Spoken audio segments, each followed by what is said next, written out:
Assalamualaikum warahmatullahi wabarakatuh. Selamat datang kembali di channel cerita horor Ben History. Mungkin ini adalah peristiwa yang sangat langka. Pasalnya pelaku pesugihan model ini bisa memanfaatkan janin bayi dari seorang gadis yang masih perawan. Konon janin bayi tersebut adalah tumbal awal dari perjanjian dalam penarikan harta gaib. Meski sudah sering diingatkan tentang akibatnya jika menjalani pesugihan, namun para pelaku sepertinya sudah buta mata dan buta mata batinnya. Memang benar, yang sering dikatakan banyak orang, bahwa apapun bentuk dan tujuannya bersekutu dengan makhluk halus akan banyak ruginya daripada untungnya. Banyak faktor menjadi penyebab penekatan seseorang melakukan persekutuan dengan makhluk halus dan upaya memperkaya diri secara instan. Padahal nyata-nyata telah dimengerti jika hal itu dikutuk oleh agama apapun.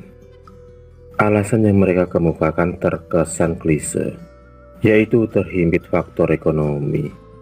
Di samping itu, mereka juga merasa iri dengan keberadaan masyarakat di sekitarnya yang hidup bergelimang harta.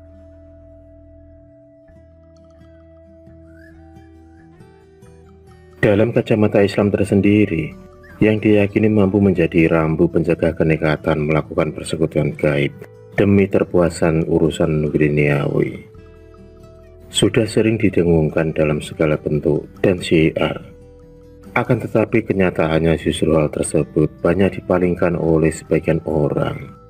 Kadang juga dijadikan topeng semata agar bisa menutupi perbuatan kotor tersebut.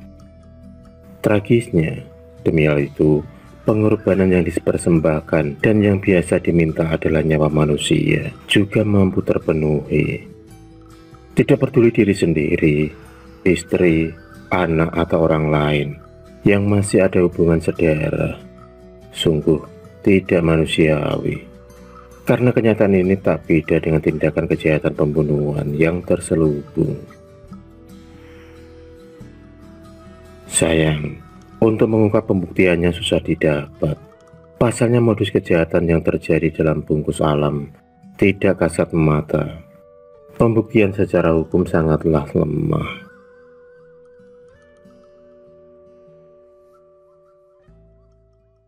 Persaingan tak kunjung selesai. Keras dan penuh persaingan ketat.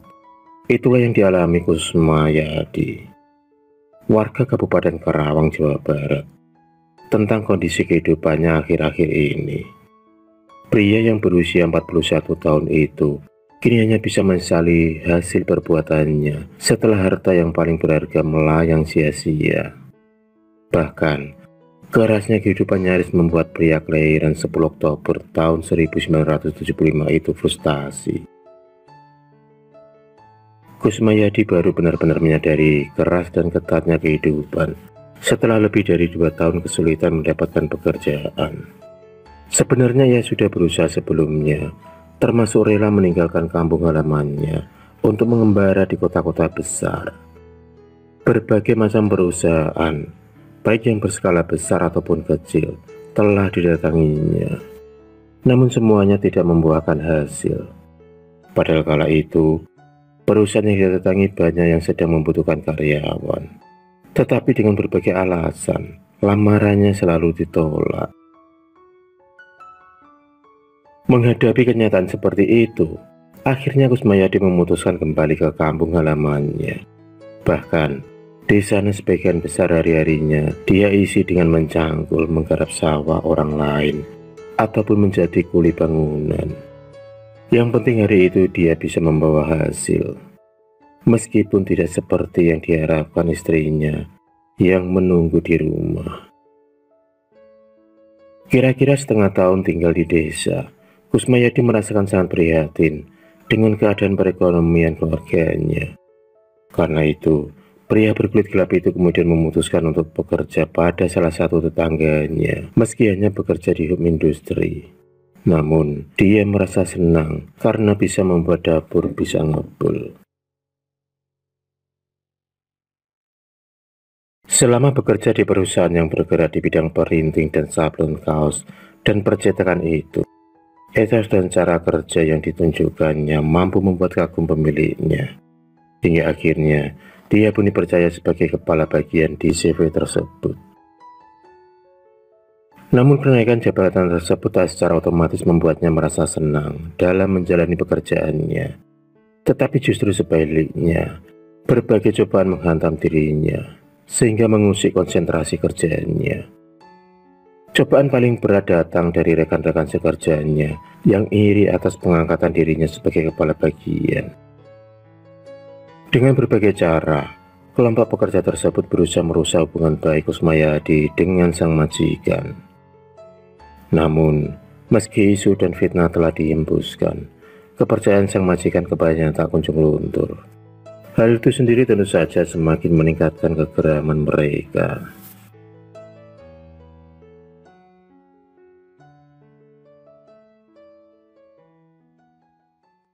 Hingga akhirnya di antara mereka ada yang menggunakan cara-cara mistik.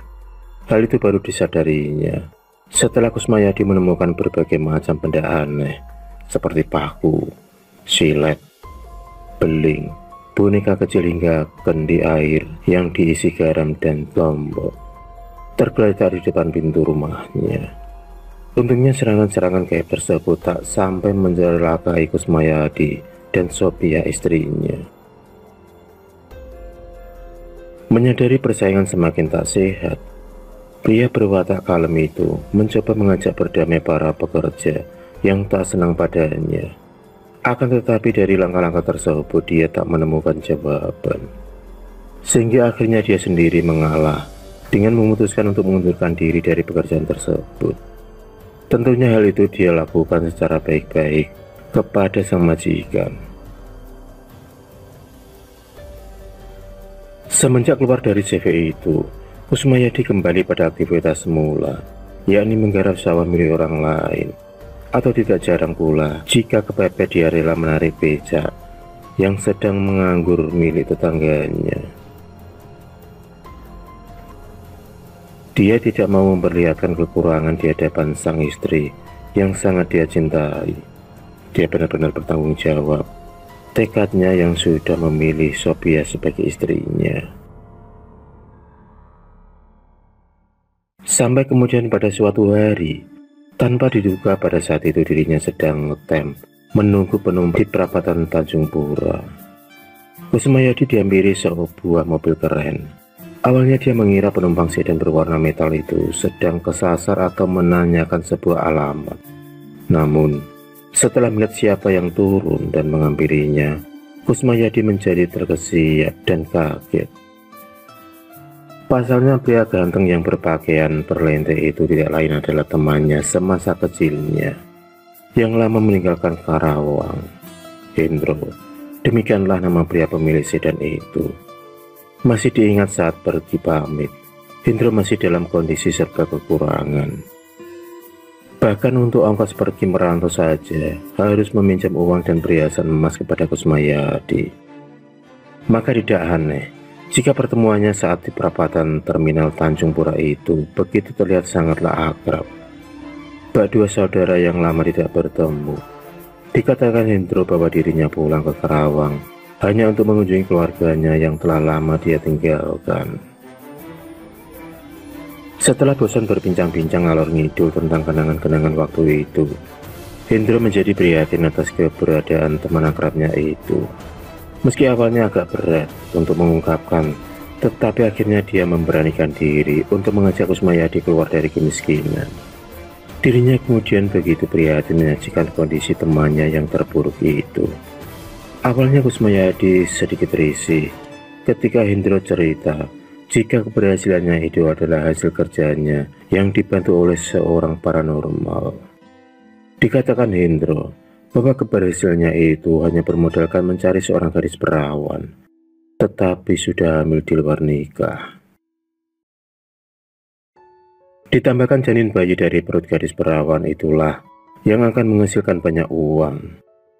Dan Kusmayadi hanya cukup memberi sumbangan tali kasih kepada gadis itu dengan menilai nominal sekitar 5 juta rupiah.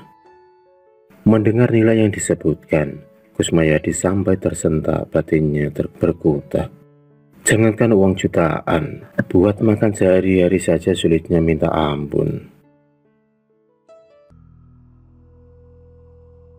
Mendapat tawaran demikian, Kusmayadi tak langsung memberikan jawaban.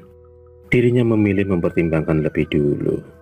Hal itu ia lakukan karena memang sebelumnya dia termasuk orang yang anti dengan hal-hal yang berbau mistik.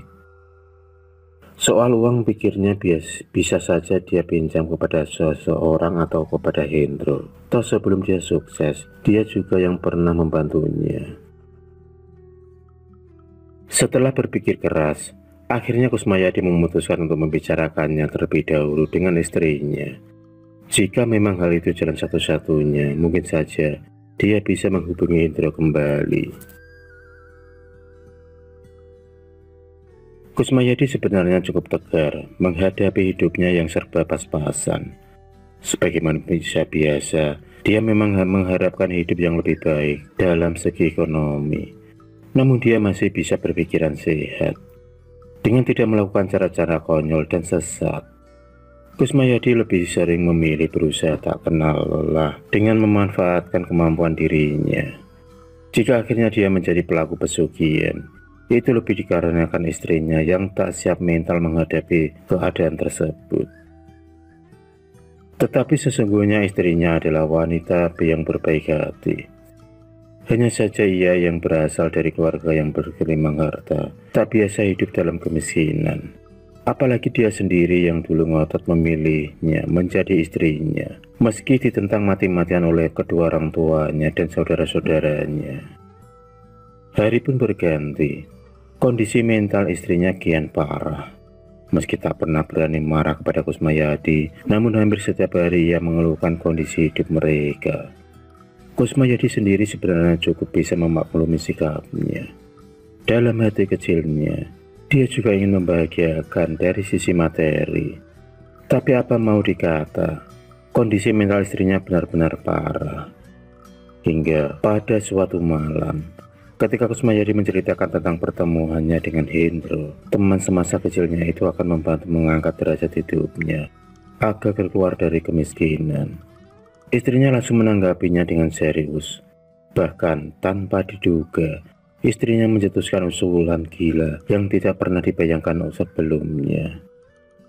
Dengan sangat hati-hati, sang istri meminta suaminya untuk meminta tawaran temannya itu untuk mencari kekayaan lewat jalur pesugihan. Yang membuat Kusmayadi terheran-heran manakala istrinya memutuskan sendiri untuk pergi ke Jawa Tengah jika Kusmayadi tidak menyetujuinya.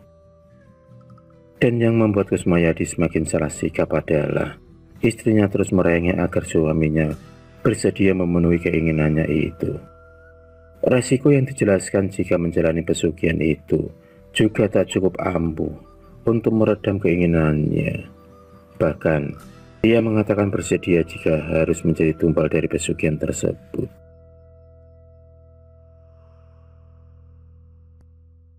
Hingga 2 minggu berselang, Kusmayadi masih mampu bertahan untuk tidak menyetujui gagasan istrinya. Tentunya dengan alasan bahwa Hendro belum menghubungi dirinya. Akan tetapi ketika istrinya akan ke Jawa Tengah bersama Hendro, Kusmayadi pun tak berdaya menghindari lagi. Bagaimanapun dia masih menyayanginya. Dia tidak tega jika istrinya berbuat yang tidak.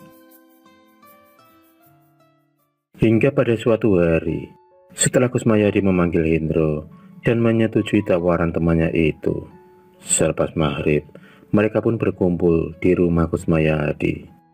Namun kali ini Hendro datang tidak sendiri, tetapi membawa pula seorang laki-laki yang usianya lebih tua darinya.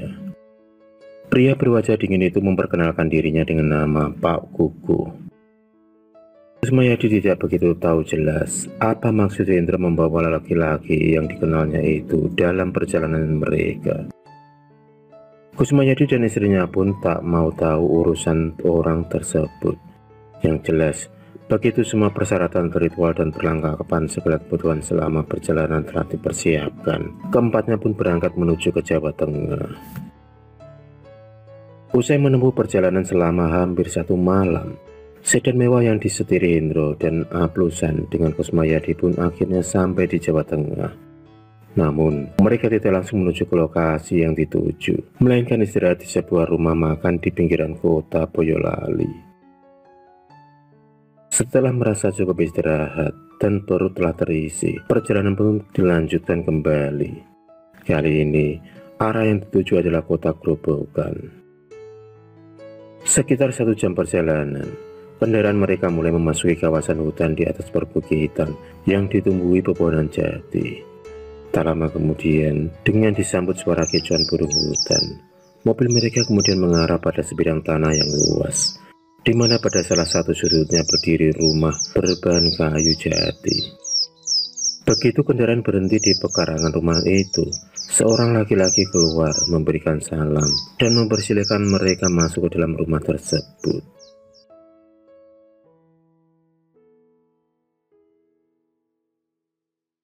Tak banyak yang dibicarakan pada pertemuan itu. Yang jelas Kusmayadi baru mengetahui jika pemilik rumah itu kerap dipanggil oleh Hendro dan Gugu dengan panggilan Mbah Bringos. Entah siapa nama asli laki-laki berwajah brewok dan berjenggot itu. Kusmayadi tak memperdulikannya. Dia hanya ingin semuanya segera dilakukan karena sudah merasa kelelahan sekali. Masuk ke ruang khusus, ternyata telah hadir seorang pemuda tanggung dan seorang gadis berusia belasan tahun. Setelah diterangkan dengan jelas-jelasnya, Kusmayadi dan istrinya pun baru paham jika gadis yang masih berstatus belajar tersebut bernama Sriatin adalah korban yang akan memberikan janin bayinya. Sedangkan si pria adalah bapak biologis bayi 6 bulan yang dikandung oleh siswi tersebut. Mereka berniat melakukan hal itu, tidak lain karena selain merasa malu oleh teman-teman sekolahnya, juga tergiur oleh uang santunan dari pelaku pesugihan yang sangat besar nominalnya. Selain itu, hubungan mereka pun tidak pernah oleh orang tua si pria, karena mereka masih duduk di kelas 2 SMA. Setelah semua dirasa cukup siap, sekitar tengah malam, mereka pun mulai menggelar ritual. Diawali dengan membakar dupa, kemudian menyiapkan segala persyaratan ritual dengan menyiapkan bunga kandil, bunga melati, minyak serimpi, minyak mistik, binatang yuyu, kendi yang telah dicampur kembang telon, kain kafan 1 meter, bantal, dan guling kecil. Ada pula kapas, tusuk jarum, 3 buah dadu, dan benang antri berwarna merah, serta beberapa lembar uang ratusan ribu. Konon katanya uang tersebut adalah pemancing bagi si pelaku pesugihan untuk mendapatkan uang yang lebih banyak jika nantinya si pelaku berhasil melakukan ritual pemindahan janin bayi ke alam gaib. Mbah Bringos dengan sabar mengarahkan Sriatin agar duduk bersemedi dengan alas kain kafan. Tak jauh dari sebuah ranjang kecil berkelambu kumal. Sementara Gugu, Hendro, dan Kusmayadi hanya diperbolehkan mengawasinya dari tempat yang agak jauh. Selanjutnya Mbah Bringos yang duduk di hadapan Sriatin tampak komat kamit membaca mantra untuk mengontak penghuni gaib hutan bukit tersebut. Sementara itu anehnya Kusmayadi yang tidak mengerti dengan apa yang dibaca oleh Mbah Bringos. Dia lebih memilih membaca surah Al-Fatihah dan ayat-ayat lainnya demi mengusir rasa takutnya yang menjalar malam itu. Akan tetapi apa yang dilakukan Kusmayadi ternyata diketahui oleh Mbah Bringos. Itulah sebabnya dia diusir dari ruangan khusus tersebut, meninggalkan istrinya yang duduk semedi tak jauh dari Sriatin. Hampir setengah jam berselang, mulai terjadi perubahan di sekitar tempat mereka melakukan ritual pengambilan janin bayi. Mula-mula, angin berhembus lembut sehingga membuat Sophia yang duduk bersemedi menjadi ngantuk. Namun tak lama kemudian, ia menjadi tersentak manakala angin berganti menjadi kencang dan hampir bersamaan tampak sosok bayangan hitam pekat mirip bocah bertelanjang muncul di atas ranjang kecil.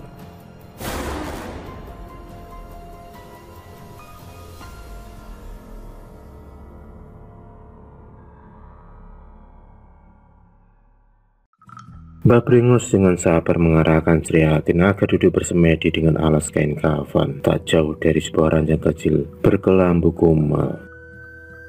Sementara Gugu, Hendro, dan Kusmayadi hanya diperbolehkan mengawasinya dari tempat yang agak jauh.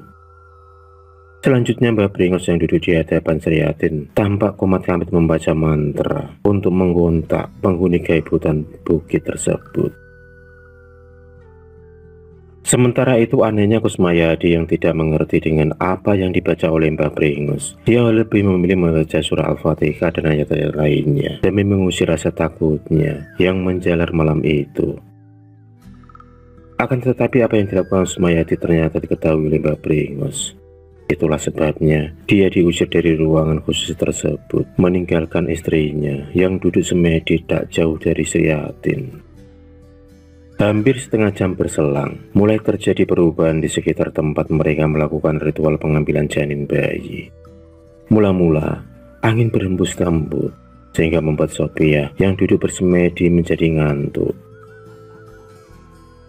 Namun tak lama kemudian, ia menjadi tersentak manakala angin berganti menjadi kencang, dan hampir bersamaan tampak sosok bayangan hitam, pekat mirip bocah bertelanjang muncul di atas ranjang kecil. Sosok bayangan hitam itu langsung turun dengan mulut mengeluarkan suara merengek, layaknya bocah manja yang minta digendong. Sosok itu lantas mendekati tubuh Sophia. Sophia yang sejak tadi memelototi bayangan bayi hitam itu hampir berteriak keras, manakala sosok tersebut tiba-tiba saja duduk di pangkuannya.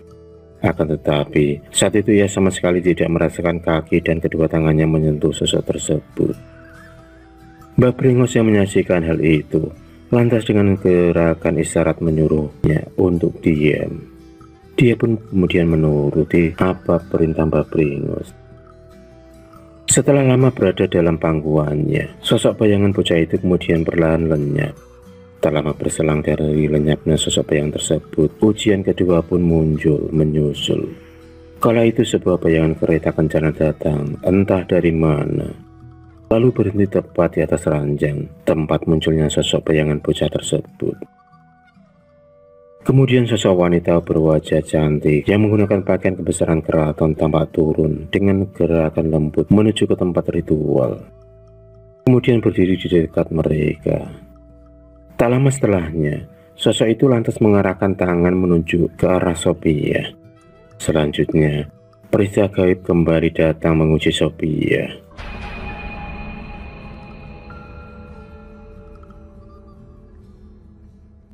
Secara tiba-tiba, angin yang bersemula kencang kemudian sedikit demi sedikit mereda.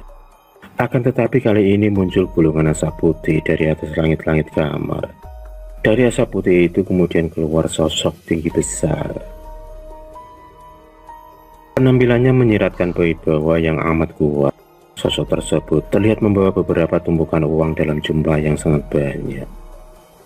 Anehnya, kemunculan sosok tersebut hanya terlihat oleh Sophia, sedangkan Mbah Bringos, Sriatin, serta Buku tak melihat apa-apa.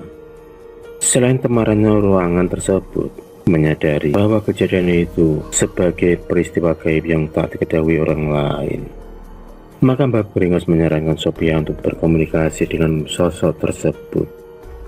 Meski masih dilanda kebingungan, Sophia akhirnya mengikuti saran tersebut. Dia pun berjalan perlahan menghampiri sosok gaib tersebut. Hasil dari perbincangan lintas dimensi itu, Sophia mengetahui bahwa sosok di hadapannya adalah sosok pengawal alam gaib yang bertugas sebagai pembawa harta pesugihan. Seorang kepercayaan Nyai Ratu Lanjar, sang penguasa pantai utara Jawa. Merasa prosesi ritual diterima oleh para penghuni alam gaib tersebut, sosok-sosok tersebut akhirnya menghilang secara tiba-tiba. Hingga beberapa saat kemudian, Sophia hanya terpaku dan terdiam di tempatnya. Ia seakan tak percaya terhadap apa yang telah ia alami. Ternyata melakukan ritual prosesi pesugihan itu tidak sesulit yang dibayangkan. Hanya dibutuhkan mental saja. Demikian batin Sophia setelah melihat situasi ruangan tersebut kembali hening seperti sedia kala. Akan tetapi tidak demikian dengan Sriatin. Petaka itu segera menyiksanya. Tiba-tiba Sriatin merasakan tidak enak pada perutnya. Bukan rasa nyeri hendak buang hajat, tetapi rasa nyeri seperti hendak melahirkan. Karena itu, ia pun segera memanggil Mbah Brengos yang masih duduk semedi di hadapannya. Namun aneh bin ajaib, belum sempat Mbah Brengos berdiri hendak membantunya, Sriatin merasakan jika perutnya saat itu juga terasa kempis seperti layaknya gadis yang tidak sedang hamil. Mengetahui perutnya yang sudah mengempes, ia pun memastikan hilang tidaknya bayi yang dikandungnya. Kemudian Mbah Brengos langsung memanggil seseorang dari balik kamar. Wanita parubaya yang dipanggil Mbok Jumi itu ternyata seorang dukun beranak kampung setempat yang biasa bertugas mengecek kehamilan si pasien.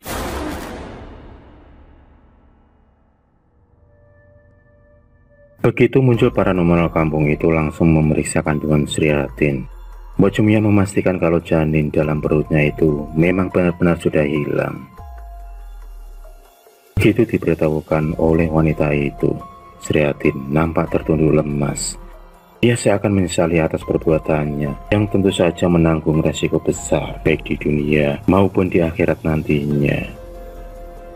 Akan tetapi ketika bayangan uang yang akan dia dapatkan begitu menggiurkan, bayangan kengerian mendadak hilang. Terlebih paranormal itu menyatakan jika hilangnya bayi yang dikandung Sriatin karena telah diambil oleh sosok pengawal gaib Nyai Ratu Lanjar. Singkat cerita, sebagaimana yang ditekankan oleh Mbah Brengos dalam prosesi ritual tersebut, apa yang diinginkan Sophia akhirnya terkabulkan. Tetapi sebagai gantinya, para leluhur alam gaib itu akan memberikan beberapa persyaratan, yakni Sophia harus merawat dengan baik jika nantinya ada seorang bocah yang datang ke rumahnya. Selanjutnya setiap tahun ia harus menggelar selamatan dengan menyembelih kambing kendit di lokasi bekas ritual. Dan yang terakhir, Sophia diharuskan bersedia menyusui sosok bocah tersebut setiap kali muncul di rumahnya. Sebuah syarat yang sangat mengerikan di mata Kusumayadi jika itu benar-benar terjadi. Namun karena sejak semula istrinya telah menyatakan kesediaannya melakukan persekutuan tersebut, maka akhirnya dia pun hanya pasrah saja. Dan sejak saat itulah keduanya mulai terikat perjanjian gaib. Setelah merampungkan ritual perjanjian, mereka pun bergegas pulang. Seminggu kemudian, hasil dari perjanjian gaib itu mulai dapat dilihat oleh mereka. Di malam Jumat pertama, sejak kehadiran sosok bayangan bocah hitam dalam keluarganya, Kusmayadi dan Sophia dikejutkan dengan penemuan sebuah uang ratusan ribu di dalam laci meja warung kelontongnya. Sebagaimana isi perjanjian tersebut, warung kelontong dadakan itu adalah warung kiasan yang wajib disediakan pelaku sepulang dari ritual. Selain itu, juga bisa diartikan sebagai pengalih perhatian para tetangga jika mereka adalah penganut pesugihan. Dan di minggu-minggu berikutnya, pendapatannya kian melimpah.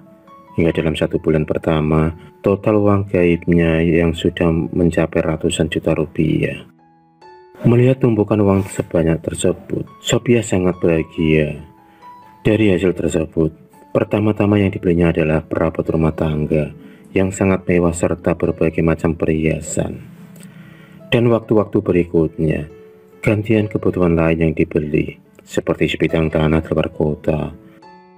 Hanya saja, meski sudah berjalan 1 tahun, Kusmayadi tidak berani untuk membangun rumah baru, atau membeli kendaraan baru, atau membeli kendaraan model baru.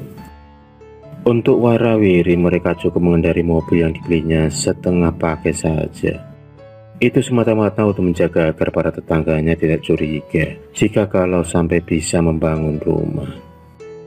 Jadi kalau sampai bisa membangun rumah, apalagi mewah, para tetangga pasti langsung kasak kusuk.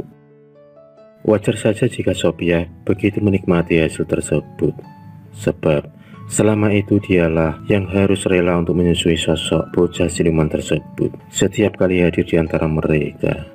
Itu sudah menjadi perjanjian gaib mereka dengan makhluk halus mirip tuyul tersebut. Dan perjanjian lainnya pun kerap mereka lakukan hampir di setiap tahun untuk pergi ke kawasan hutan di atas bukit di Kabupaten Grobogan untuk menggelar selamatan. Hingga akhirnya menjelang pagi di tahun ketiga, mereka mengingat perjanjian gaib. Kusmayadi menemukan istrinya terkulai lemas di atas kursi goyang dalam kondisi tubuh sangat mengenaskan. Tubuhnya tampak mengering dan keriput, sementara nafasnya tersengal-sengal sangat lemah. Khawatir terjadi apa-apa, Kusmayadi membawanya ke rumah sakit. Namun baru saja sampai di sana, sebelum sempat mendapatkan perawatan dokter, nyawa sang istri tak tertolong lagi. Ia mengembuskan nafas terakhirnya saat dibawa ke ruang ICU. Seketika Kusmayadi pun menjerit histeris, menyesali segala perbuatannya dengan membantu istrinya melakukan persekongkolan dengan makhluk halus. Bahkan, di saat pemandian jenazah, sebenarnya banyak pihak keluarga yang menanyakan kematian mendadak Sophia, terlebih setelah melihat tubuhnya yang keriput. Namun sejauh itu Kusmayadi hanya mengatakan bila dirinya tidak mengetahui penyebabnya, terlebih jika istrinya mengidap penyakit gawat. Beberapa hari berselang kemudian, barulah Kusmayadi mendapatkan jawaban atas misteri kematian tersebut. Menurut paranormal yang dulu mengantarkan mereka ke Grobogan, kematian Sophia adalah akibat istrinya yang terlalu lama menyusui sosok bocah siluman yang mereka pelihara. Sebab katanya sejatinya yang dihisap bocah siluman itu bukanlah air susu, melainkan darah Sophia. Akibatnya lambat laun tubuh Sophia menjadi kering karena kehabisan banyak darah. Kini Kusmayadi hidup sendiri di usianya yang lebih dari 50 tahun. Hidupnya pun kembali seperti semula, serba pas-pasan, tanpa anak ataupun istri. Karena selama berumah tangga dengan Sophia, mereka belum diberi momongan. Kusmayadi sangat menyesali apa yang telah terjadi.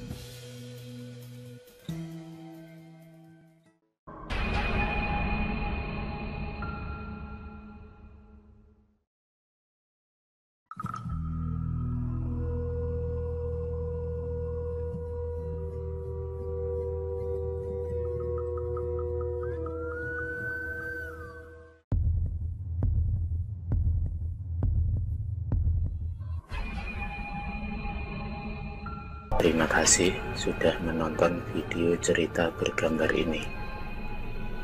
Klik subscribe untuk terus berlangganan video-video cerita bergambar selanjutnya. Semangat berkarya.